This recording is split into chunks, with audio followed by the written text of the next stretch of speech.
नमस्कार दोस्तों, आप सभी का अपने YouTube channel simple way study पर स्वागत है। दोस्तों, एक नई वीडियो की शुरुआत करते हैं और इस वीडियो में हम 4 मार्च 2024 के सभी महत्वपूर्ण करंट अफेयर्स को देखेंगे। तो चलिए वीडियो की शुरुआत करते हैं। सबसे पहला प्रश्न है, विश्व वन्यजीव दिवस कब मनाया जाता है? तो ये मनाया जाता है 3 मार्च को। दुनिया भर से लुप्त हो रहे वनस्पतियों और जंगली जीव जंतुओं की प्रजातियों के प्रति जागरूकता फैलाने के लिए हर वर्ष 3 मार्च को विश्व वन्यजीव दिवस मनाया जाता है। संयुक्त राष्ट्र महासभा ने 20 दिसंबर 2013 को 68वें अधिवेशन में 3 मार्च को विश्व वन्यजीव दिवस मनाने की घोषणा की थी। पहली बार ये 3 मार्च 2014 को मनाया गया था। 2024 की थीम क्या रही है? तो लोगों और ग्रह को जोड़ना, वन्यजीव संरक्षण में डिजिटल नवाचार की खोज इसकी थीम रही है। 2023 में थीम क्या थी? तो वन्यजीव संरक्षण के लिए साझेदारी 2023 में थीम थी। साइट्स कन्वेंशन क्या है? तो वन्य जीवों एवं वनस्पतियों की लुप्त प्राय प्रजातियों के अंतर्राष्ट्रीय व्यापार पर कन्वेंशन को साइट कन्वेंशन कहते हैं। इसको 1963 में IUCN की बैठक में प्रस्तावित किया गया था और 3 मार्च 1973 को इस पर हस्ताक्षर किए गए थे। 3 मार्च को इसीलिए राष्ट्रीय वन्यजीव दिवस मनाने की घोषणा की गई। 1 जुलाई 1975 को इसको लागू कर दिया गया था और वर्तमान में इसके 184 देश इसके पक्षकार यानी इसके सदस्य हैं। ठीक, और ये अंतर्राष्ट्रीय स्तर पर जीव जंतुओं के अवैध व्यापार को नियंत्रित करता है। भारत के प्रमुख वन्यजीव संरक्षण कार्यक्रम को देखें तो कस्तूरी मृग परियोजना की शुरुआत 1970 में हुई थी। हंगुल प्रोजेक्ट 1970 में चलाया गया था।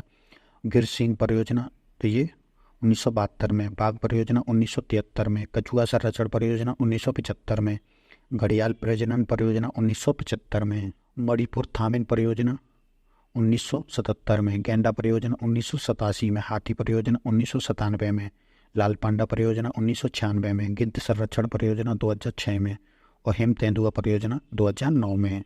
आयुष्मान भारत प्रधानमंत्री जन आरोग्य योजना के तहत किस राज्य ने सर्वाधिक आयुष्मान कार्ड जारी किए हैं? तो जारी किए हैं उत्तर प्रदेश ने। उत्तर प्रदेश 5 करोड़ आयुष्मान कार्ड जारी करने वाला पहला राज्य बन गया है। एक प्रेस विज्ञप्ति के अनुसार उत्तर प्रदेश सरकार ने 5,17,920 आयुष्मान कार्ड जारी किए हैं, जिससे 7,43,82,304 व्यक्तियों को लाभ मिला है। ठीक, इस योजना के तहत राज्य के 3716 अस्पतालों को शामिल किया गया है। आयुष्मान भारत योजना की बात करें तो आयुष्मान भारत योजना भारत सरकार द्वारा राष्ट्रीय स्वास्थ्य नीति 2017 के तहत 2018 में लॉन्च की गई थी। आयुष्मान भारत योजना के 2 घटक हैं। पहला है स्वास्थ्य और कल्याण केंद्र, तो इसकी शुरुआत फरवरी 2018 में की गई थी। इसके तहत केंद्र सरकार 1.5 लाख स्वास्थ्य और कल्याण केंद्र स्थापित करेगी। दूसरी है प्रधानमंत्री जन आरोग्य योजना। इसकी शुरुआत 23 सितंबर 2018 को प्रधानमंत्री नरेंद्र मोदी जी के द्वारा रांची झारखंड में की गई थी और इसके तहत पात्र परिवारों को 5 लाख रुपए तक स्वास्थ्य कवर उपलब्ध कराया जाता है। PM सूर्यघर मुफ्त बिजली योजना किसने लॉन्च की है? तो ये लॉन्च करी थी प्रधानमंत्री नरेंद्र मोदी जी ने वर्चुअली रूप से। प्रधानमंत्री नरेंद्र मोदी जी ने 13 फरवरी 2024 को PM सूर्यघर मुफ्त बिजली योजना को लॉन्च किया था और केंद्रीय वित्त मंत्री निर्मला सीतारमण ने 2024-25 के बजट में इसकी घोषणा करी थी। इसके तहत सौर पैनल लगाकर 1 करोड़ घरों को 300 यूनिट तक मुफ्त बिजली प्रदान की जाएगी। और नया अपडेट क्या है? तो केंद्र सरकार ने 29 फरवरी 2024 को 75,021 करोड़ रुपए के परिव्यय के साथ PM सूर्यघर मुफ्त बिजली योजना को मंजूरी दे दी है। इस योजना में हर परिवार के लिए 2 किलोवाट तक के सोलर प्लांट के लिए जो खर्चा आएगा उसमें 60% सब्सिडी भी अकाउंट में दी जाएगी। वहीं अगर कोई व्यक्ति 3 किलोवाट का सौर पैनल स्थापित करता है तो उसे अतिरिक्त 1 किलोवाट के प्लांट पर 40% सब्सिडी दी जाएगी।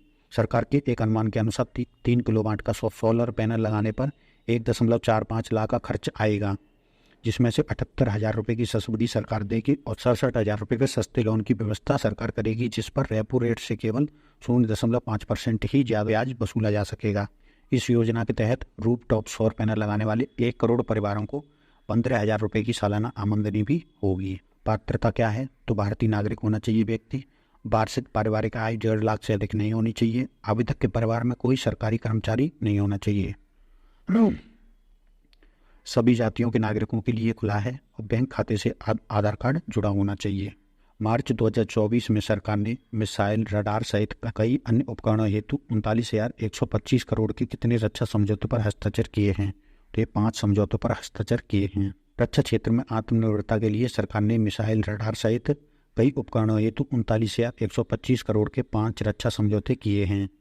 1 मार्च 2024 को रक्षा मंत्री राजनाथ सिंह और रक्षा सचिव गिरधर अरमाने की उपस्थिति में इन समझौतों पर हस्ताक्षर किए गए। मेक इन इंडिया के तहत किए गए इन समझौतों में ब्रह्मोस सुपरसोनिक मिसाइल, MiG-29 लड़ाकू विमानों के इंजन और रडार आदि की खरीद की जाएगी। इसके तहत 2 समझौते ब्रह्मोस मिसाइल की खरीद के लिए ब्रह्मोस एरोस्पेस प्राइवेट लिमिटेड के साथ किए गए। तो इसमें पहला समझौता ब्रह्मोस मिसाइल की खरीद के लिए 19,518 करोड़ का है और दूसरा समझौता 988 करोड़ रुपए की लागत से ब्रह्मोस से लैस पोत खरीदने के लिए है।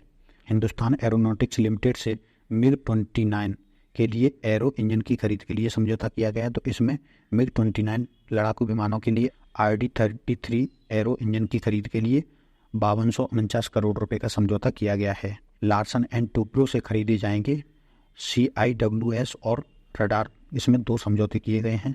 तो इसके तहत 2 समझौते हैं। तो इसमें क्लोज इन वेपन सिस्टम के लिए जो है 7,768 करोड़ रुपए का समझौता है और दूसरा उच्च क्षमता वाले रडार की खरीद के लिए 5700 करोड़ रुपए का समझौता है। फरवरी 2024 में भारत ने किस देश के साथ अभ्यास समुद्र लक्षण का आयोजन किया है? तो ये आयोजन किया है मलेशिया के साथ। भारत और मलेशिया की नौसेना के बीच अभ्यास समुद्र लक्षण के 3रे संस्करण का आयोजन 28 फरवरी से 2 मार्च तक विशाखापट्टनम में किया गया है। इस अभ्यास में भारत की ओर से भारतीय नौसेना के जहाज INS किल्टन ने, जबकि मलेशिया के रॉयल मलेशियाई जहाज KD लकीर ने भाग लिया है। भारत और मलेशिया के मध्य अभ्यासों को देखें तो अभ्यास समुद्र लक्षण, तो इसका 3रा संस्करण हुआ है नौसेना के बीच 28 फरवरी से 2 मार्च 2024 में विशाखापट्टनम में। हरिमऊ शक्ति, तो इसका जो है 2023 में हुआ था नवीनतम संस्करण। ये थल सेना का अभ्यास है जो उमरई मेघालय में हुआ था 23 अक्टूबर से 5 नवंबर के बीच। और अभ्यास उदार शक्ति, तो ये वायुसेना का अभ्यास है और इसका पहला संस्करण अगस्त 2022 में मलेशिया में हुआ था। उसके बाद इसका कोई संस्करण अभी नहीं हुआ है। हाल ही में तवी महोत्सव कहाँ मनाया गया है? तो ये मनाया गया है जम्मू कश्मीर में। जम्मू कश्मीर में तवी महोत्सव 1 मार्च 2024 से शुरू हुआ है, जो जम्मू क्षेत्र की कला, संस्कृति और विरासत को प्रदर्शित करता है। इस महोत्सव में सेमिनार, कार्यशालाएँ, लोक संगीत, नुक्कड़ थिएटर, शास्त्रीय और लोक नृत्य जैसी विभिन्न गतिविधियां शामिल की गई हैं। कश्मीर को पृथ्वी का स्वर्ग भी कहा जाता है। जम्मू कश्मीर के अन्य प्रमुख त्योहारों को देखें तो इसमें ट्यूलिप महोत्सव है, जो कश्मीर में बसंत ऋतु के दौरान मनाया जाता है। शिकारा महोत्सव, ये डल झील में जो नौकाएं चलती हैं उन्हें शिकारा कहा जाता है, ठीक है। तो उनकी एक प्रतियोगिता टाइप की होती है दौड़, तो शिकारा महोत्सव मनाया जाता है। इसकी 2016 में शुरुआत हुई थी। केसर महोत्सव, तो केसर जो अच्छी गुणवत्ता का केसर है वो कश्मीर में मिलता है। तो केवल जम्मू कश्मीर घाटी में केसर की कटाई के अवसर पर ये उत्सव मनाया जाता है। गुरेज महोत्सव, तो गुरेज की घाटी कश्मीर के उत्तरी क्षेत्र में मनाया जाता है। और बैसाखी, ये जम्मू कश्मीर सहित पूरे उत्तर भारत में मनाया जाता है।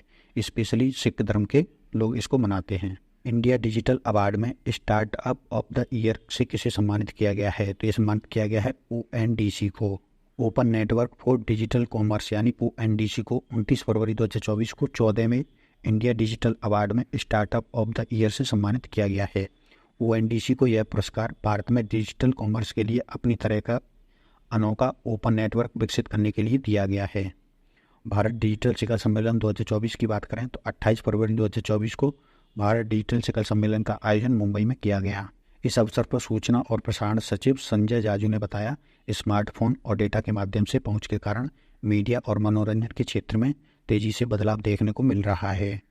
भारत में 60 OTT प्लेटफॉर्म संचालित हैं जो कई क्षेत्रीय भाषाओं में उपलब्ध हैं। ONDC की बात करें तो फुल फॉर्म है open network for digital commerce. स्थापना 31 दिसंबर 2021 को हुई थी और इसकी जो शुरुआत है वो पायलट प्रोजेक्ट के रूप में 29 अप्रैल 2022 को 5 शहरों में की गई थी। यह भारत सरकार के वाणिज्य मंत्रालय के उद्योग और आंतरिक व्यापार संवर्धन विभाग की एक पहल है। इसका उद्देश्य विक्रेताओं को खुले नेटवर्क के माध्यम से खरीदारों तक पहुंचने में सक्षम बनाकर ई-कॉमर्स तकनीकी का लोकतांत्रिकरण करना है। फाइनेंस इंटेलिजेंस यूनिट इंडिया ने मनी लॉन्ड्रिंग के लिए पेटीएम पेमेंट बैंक पर कितना जुर्माना लगाया है? तो ये लगाया है 5.49 crore. Financial intelligence unit India ने धन शोधन निवारण अधिनियम के तहत नियमों के उल्लंघन यानी मनी लॉन्ड्रिंग के लिए पेटीएम पेमेंट बैंक पर 5.49 करोड़ रुपए का जुर्माना लगाया है। वित्त मंत्रालय ने कहा, अवैध परिचालनों से प्राप्त धन यानी अपराध की आय का लेन देन पेटीएम पेमेंट बैंक लिमिटेड के खातों के माध्यम से किया गया। इससे पहले RBI ने 31 जनवरी 2024 को जारी निर्देश के बाद पेटीएम पेमेंट बैंक को अपने ग्राहकों के खाते में 29 फरवरी से ताज़ा जमा स्वीकार करने से रोक दिया था। हालांकि इसमें थोड़ी ढील देते हुए स्थिति को 15 मार्च तक बढ़ा दिया गया है। फाइनेंशियल इंटेलिजेंस यूनिट इंडिया की बात करें, FIU इंडिया यानी financial intelligence unit India full form है।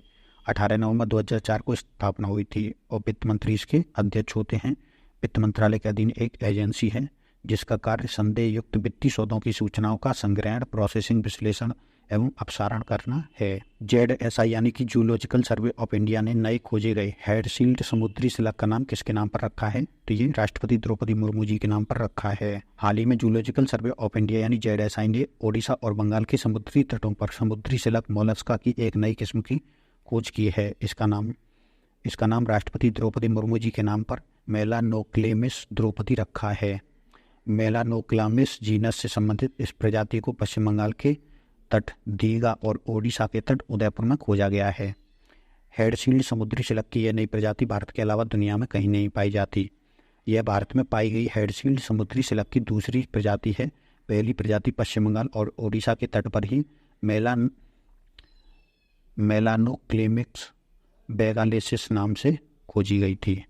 भारतीय प्राणी सर्वेक्षण की बात करें तो जूलॉजिकल सर्वे ऑफ इंडिया इसकी फुल फॉर्म है। स्थापना 1 जुलाई 1916 को हुई थी। कोलकाता में इसका मुख्यालय है और इसका उद्देश्य प्राणियों के जीवन के विभिन्न पहलुओं के बारे में सर्वेक्षण, अन्वेषण और अनुसंधान को बढ़ावा देना है। वित्त मंत्रालय के अनुसार फरवरी 2024 में वस्तु एवं सेवा कर यानी GST संग्रह में कितने प्रतिशत की वृद्धि दर्ज की गई है? तो इसमें फरवरी 2023 के मुकाबले 12.5% की वृद्धि दर्ज की गई है। वित्त मंत्रालय ने 1 मार्च 2024 को फरवरी 2024 के वस्तु एवं सेवा कर संग्रह के आंकड़े जारी किए। भारत के वस्तु एवं सेवा कर संग्रह में फरवरी 2024 के दौरान फरवरी 2023 के मुकाबले 12.5% की वृद्धि दर्ज की गई है और ये 1.68 लाख करोड़ रुपए तक पहुंच गया है। इससे पहले जनवरी 2024 में वस्तु एवं सेवा कर का सालाना आधार पर संग्रह 10.4% की वृद्धि के साथ 1.72 लाख करोड़ रुपए आंका गया था। फरवरी 2024 के कलेक्शन क्या रहे हैं? तो ये CGST और SGST और IGST के आंकड़े हैं और ये सेस के आंकड़े हैं। इसके अलावा ये 2 आंकड़े और महत्वपूर्ण हैं। फाइनेंशियल ईयर 2023-24 में औसत मासिक सकल संग्रह कितना रहा था? तो यानी कि औसत मासिक यानी महीने के लिए तो ये 1.67 लाख करोड़ रहा था यानी, और इससे पहले 2022-23 में ये 1.5 लाख करोड़ रुपए रहा था। और फाइनेंशियल ईयर 2023-24 में सकल GST संग्रह कितना रहा था? तो 18.40 लाख करोड़ रुपए रहा था, जिसमें 2022-23 के मुकाबले 11.7% की वृद्धि दर्ज की गई थी। जो फरवरी में आंकड़े आए हैं तो उनमें सर्वाधिक जो है GST कहाँ से इकट्ठा किया गया है? तो महाराष्ट्र जो है सर्वाधिक GST आया है। दूसरे नंबर पर कर्नाटक है, तीसरे नंबर पर गुजरात है। ठीक है। उत्तर प्रदेश में कितना GST एकत्रित किया गया है फरवरी 2024 में? तो ये 8,054 करोड़ रुपये और ये फरवरी 2024 में 8% की वृद्धि दिखाता है। अब हम अन्य महत्वपूर्ण खबरें देख लेते हैं। तो पहली खबर है 28 फरवरी को हैदराबाद के बेगम बाजार में महाराणा प्रताप चौक पर तेलंगाना की पहली महाराणा प्रताप की 21 फुट ऊंची प्रतिमा का अनावरण किया गया। IPS अधिकारी अनुराग अग्रवाल को संसद की सुरक्षा व्यवस्था का प्रमुख नियुक्त किया गया है। संयुक्त राष्ट्र के पूर्व सहायक महासचिव और केंद्रीय मंत्री हरदीप सिंह पुरी की पत्नी लक्ष्मी मूर्तेश्वर पुरी ने मुंबई में अपनी पहली पुस्तक स्वैलोइंग द सन को लॉन्च किया है। कांग्रेस के वरिष्ठ नेता उत्तर प्रदेश के पूर्व राज्यपाल अजीज कुरैशी का 83 साल की उम्र में निधन हो गया। आगामी लोकसभा चुनाव 2024 के दौरान मिस इन्फॉर्मेशन की समस्या से निपटने के लिए शक्ति नामक India election fact checking collective launch किया गया है, जिसको समाचार प्रकाशकों और तथ्य जांचकर्ताओं के संघ ने गूगल न्यूज इनिशिएटिव के साथ मिलकर के लॉन्च किया है। ओडिशा के मुख्यमंत्री नवीन पटनायक ने द हिंदू ग्रुप की प्रतिष्ठित खेल पत्रिका स्पोर्ट स्टार द्वारा प्रकाशित FIH ओडिशा हॉकी पुरुष विश्व कप 2023 नामक कॉफी टेबल बुक का विमोचन किया। भारतीय रिजर्व बैंक ने S रविंद्रन को तमिलनाडु मर्केंटाइल बैंक लिमिटेड का अंशकालिक अध्यक्ष नियुक्त किया है। PM मोदी ने पश्चिम बंगाल के होंगली के आरामबाग में रेल बंदरगाह तेल पाइपलाइन LP अपशिष्ट उपचार से जुड़ी 7200 करोड़ रुपए की कई परियोजनाओं का उद्घाटन एवं शिलान्यास किया। NTPC की सहायक company NTPC green energy limited यानी कि NGEL ने महाराष्ट्र में नवीकरणीय ऊर्जा पार्क विकसित करने के लिए Maharashtra state power generation company limited के साथ साझेदारी की है। 1 मार्च 2024 को कोल इंडिया लिमिटेड ने IIM मुंबई और IIM संबलपुर के साथ प्रधानमंत्री गति शक्ति राष्ट्रीय मास्टर प्लान 2021 के अनुरूप कोयला परिवहन को लेकर मल्टी मॉडल कनेक्टिविटी बुनियादी ढांचे को विकसित करने के लिए समझौता किया है। केंद्रीय शिक्षा मंत्री धर्मेंद्र प्रधान ने वित्तीय सेवा क्षेत्र में रोजगार के अवसरों के लिए ओडिशा के युवा स्नातकों को तैयार करने के लिए ओडिशा के संबलपुर में प्रोजेक्ट ओडिसर्व लॉन्च किया है। यह है राष्ट्रीय कौशल विकास निगम और बजाज फिनसर्व लिमिटेड का पहला कौशल प्रशिक्षण कार्यक्रम है। तो दोस्तों, ये थे हमारे 4 फरवरी 2024 के सभी महत्वपूर्ण करंट अफेयर्स। इस वीडियो में फिलहाल इतना ही। अगर आपको ये वीडियो पसंद आया है तो वीडियो को लाइक कर दीजिए, चैनल को सब्सक्राइब कर लीजिए एवं अपने दोस्तों तक भी शेयर कर दीजिए। धन्यवाद।